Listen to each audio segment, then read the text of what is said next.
जय गुरु जी, शुक्राना गुरु जी। आप सभी साथ संगत जी को जय गुरु जी। गुरु जी आप सभी पर मेहर बनाए रखें। सरबत दा भला, सरबत दा भला। संगत जी मैं आशा करती हूँ कि आप सभी स्वस्थ और मस्त होंगे। संगत जी आज का सत्संग JB सिंगल अंकल जी का है और सत्संग सुनाते समय यदि मुझसे कोई गलती हो जाए तो मुझे क्षमा कर दीजिएगा। जी गुरु जी, शुक्राना गुरु जी। सत्संग शुरू करने से पहले हम गुरु जी का मंत्र जाप करेंगे। ओम नमः शिवाय, शिव जी सदा सहाय। ओम नमः शिवाय, गुरु जी सदा सहाय। जय जय गुरु जी।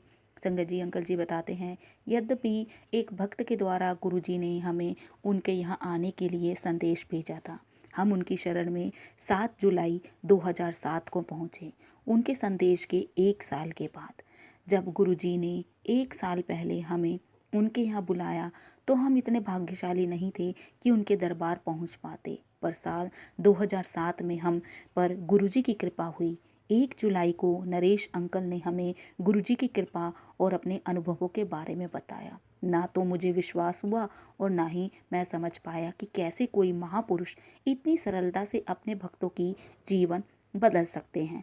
हमने करीब 2 घंटे सत्संग किया और मुझे पता भी नहीं चला कि इतना समय कैसे निकल गया। गुरुजी के जन्मदिन के अवसर पर 7 जुलाई को हमारे मोहल्ले में बसें जा रही थी और मैंने उसमें 2 सीटें सुरक्षित कर ली। मेरे पास एक सेकेंड हैंड गाड़ी थी और क्योंकि रास्ता लंबा था मैं उसमें नहीं जाना चाहता था। 7 जुलाई को मंदिर जाने से पहले मैं दुकान पर बहुत व्यस्त रहा और जो मेरे व्यापार के लिए अच्छा था। मैंने खुशी खुशी अपना काम 5 बजे तक निपटाया और उसके कुछ देर बाद ही मैं गुरुजी की शरण में बैठा हुआ था। मंदिर में हमारा अनुभव इतना सुहावना रहा कि हमने नियमित रूप से सप्ताह में 1 बार जाना आरंभ कर दिया। मंदिर में हमारा अनुभव इतना सुहावना रहा कि हमने नियमित रूप से सप्ताह में 1 बार जाना आरंभ कर दिया। हम एक बड़ी गाड़ी में साथ जाया करते थे। एक संगत ने जिसके साथ हम जाते थे मेरी पत्नी संतोष से कहा कि क्योंकि गाड़ी बहुत भरी हुई होती है हमें बच्चों को साथ नहीं ले जाना चाहिए। संतोष ने गुरुजी से प्रार्थना की कि हम बच्चों को भी मंदिर ले जा सकें और उसने गुरुजी से निवेदन किया कि वह हमें गाड़ी का आशीर्वाद दें ताकि हम अपने आप मंदिर जा सकें। गुरुजी की कृपा से 1 सप्ताह के अंदर ही न जाने कहां से भूमि के टुकड़े, नई गाड़ी और एक नई मोटरसाइकिल के लिए रुपयों का प्रबंध हो गया। अंकल जी बताते हैं, घर में गुरुजी का सत्संग। एक सुबह मैं संतोष से बात कर रहा था कि कैसे इतने कम समय में गुरुजी ने हम पर इतनी कृपा की थी। हम दोनों गुरुजी का धन्यवाद करने के लिए घर में गुरुजी का सत्संग रखना चाहते थे। हम करीब आधा घंटा इस पर विचार विमर्श करते रहे और फिर इस नतीजे पर पहुंचे कि पैसों की तंगी के कारण हमें सत्संग के बारे में अभी नहीं सोचना चाहिए। तभी हमारा एक पड़ोसी आया और अपने घर में इन्वर्टर और बैटरी लगवाने के लिए हमें 10,000 रुपये दिए।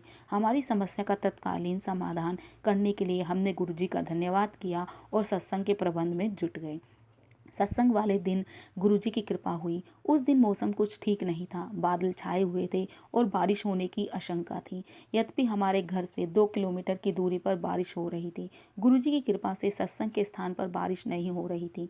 कुछ भक्तों ने फ़ोन करके हमें कहा कि बारिश के कारण वो नहीं आ पाएंगे, पर यहाँ सत्संग और लंगर समाप्त होने के बाद ही 2 घंटे बहुत अधिक बारिश हुई। हमें लंगर भेंट करने का एक और अवसर प्राप्त हुआ। मेरे पिता 6 जनवरी 2009 को चल बसे। 13 दिन बाद हमने कुछ पंडितों को लंगर कराया। लंगर समाप्त होने ही वाला था जब 3 सरदार सब 6 फुट कद के अंदर आए और बोले, जय गुरु जी, हम यहाँ लंगर करने आए हैं। हमने उन्हें बिठाया और लंगर परोसा।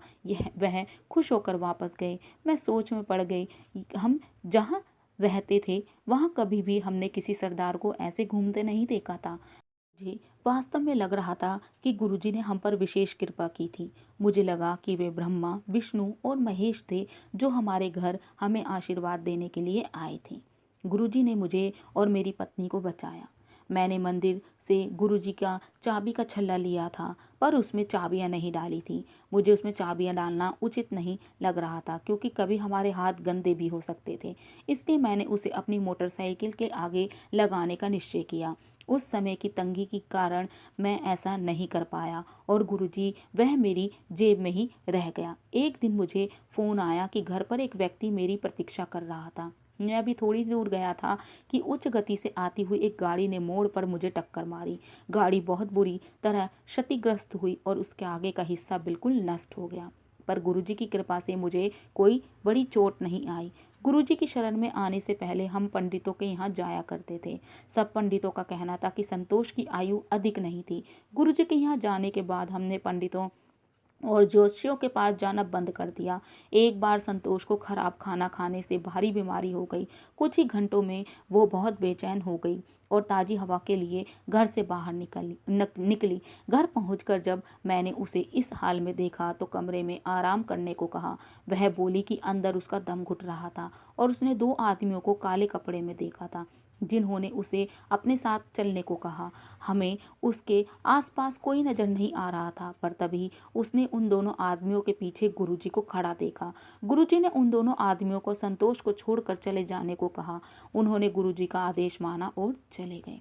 बाद में जब हमने संतोष से उन आदमियों के बारे में पूछा तो उसने बताया कि वे दोनों काले और मोटे थे, उनकी घनी मूछें थे और उनके हाथों में तलवारें थीं। उसने उस दिन यमदूत देखे थे और अगर गुरुजी उसे बचाने नहीं आते तो उस दिन वह नहीं बचती। धन्यवाद गुरुजी, संतोष को एक नया जीवन का आशीर्वाद देने के लिए।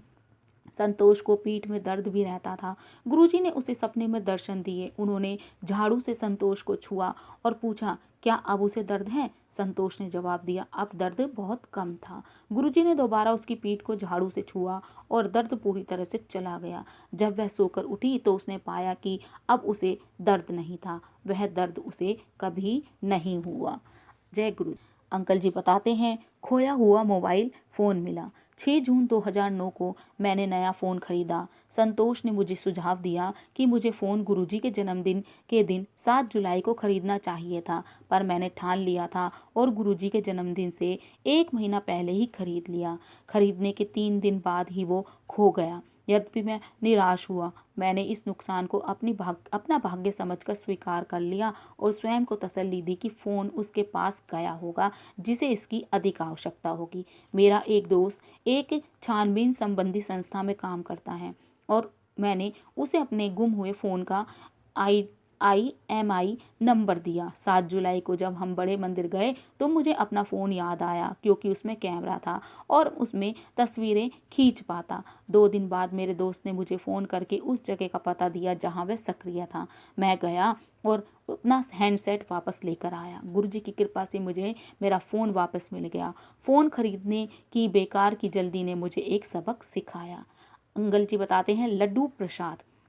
एक शनिवार मैं बहुत ही व्यस्त रहा और दोपहर को खाना नहीं खा पाया। मैं शाम को करीब 6 बजे घर पहुंचा और हम उसी समय बड़े मंदिर के लिए निकल पड़े। लंगर करके जब हम मंदिर से निकले तो मुझे तब भी भूख थी। मैंने रास्ते में कहीं रुककर कुछ खाने का सोचा, तभी एक संगत मंदिर से बाहर आई और मुझे प्रसाद के 4 लड्डू दिए। मैं खुश हुआ और मुस्कुराए बिना रह न सका। संतोष ने मेरे मुस्कुराने का कारण पूछा। मैंने उसे कहा कि प्रसाद खाने के बाद बताऊंगा।